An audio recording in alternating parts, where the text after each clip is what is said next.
Hello, everyone. I appreciate your attendance, and I hope that we all grow exponentially as speakers. My name is Jack Tunney, and the best way to understand me is through three of many lessons my father taught me.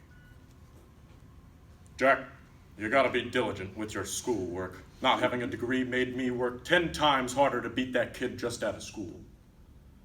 My appreciation for education at a young age wasn't very certain.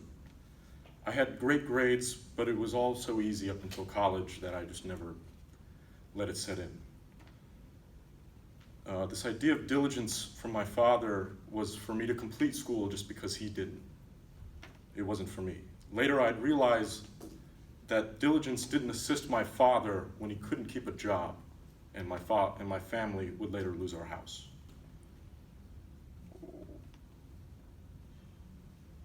It was then I realized that my diligence shouldn't be based on another person's wishes or goals. That youthful ignorance that plagued my psyche was lifted from me in that moment. I couldn't act a fool like my dad did in school. It's a new time, and school is a necessary evil. So I turned to do more theater, and I learned how my school experience should be in my favor.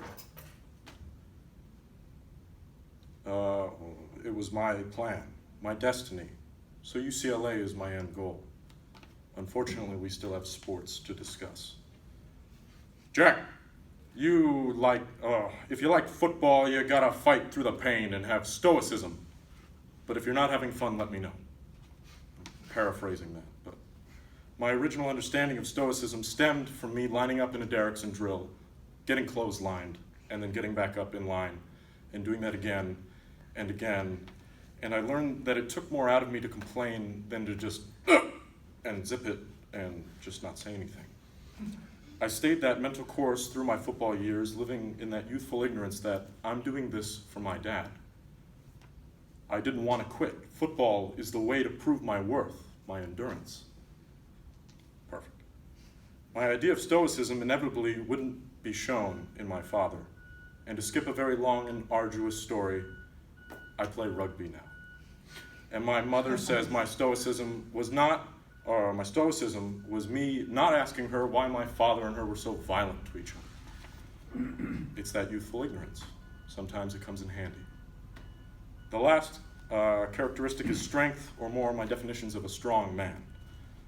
Oh, Jack, you need to keep up your push-ups and get strong. You gotta walk with your chest out.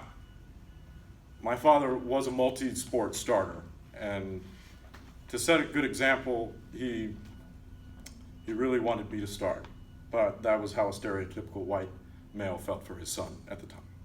However, he was also the person to tell me I shouldn't pick up my fellow player when I knocked him down or tackled him. It was when he didn't return my fourth call.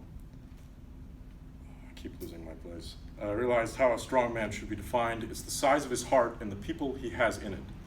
That house we lost was cleaned out in 3 days by my brother and I after school, and we only had 2 hours before they'd locked the door and we couldn't get back in. That last day, no hope, I asked all my new friends I found in theater, choir, and rugby if they could apply their strength after class.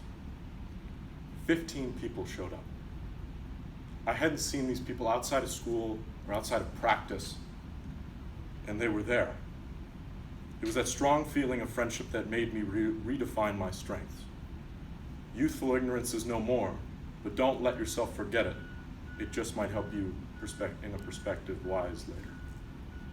So if you wish to know me, you could just ask me about a lesson I've learned from my father. I thank you for letting me be genuine with you, even though I've prepared this beforehand.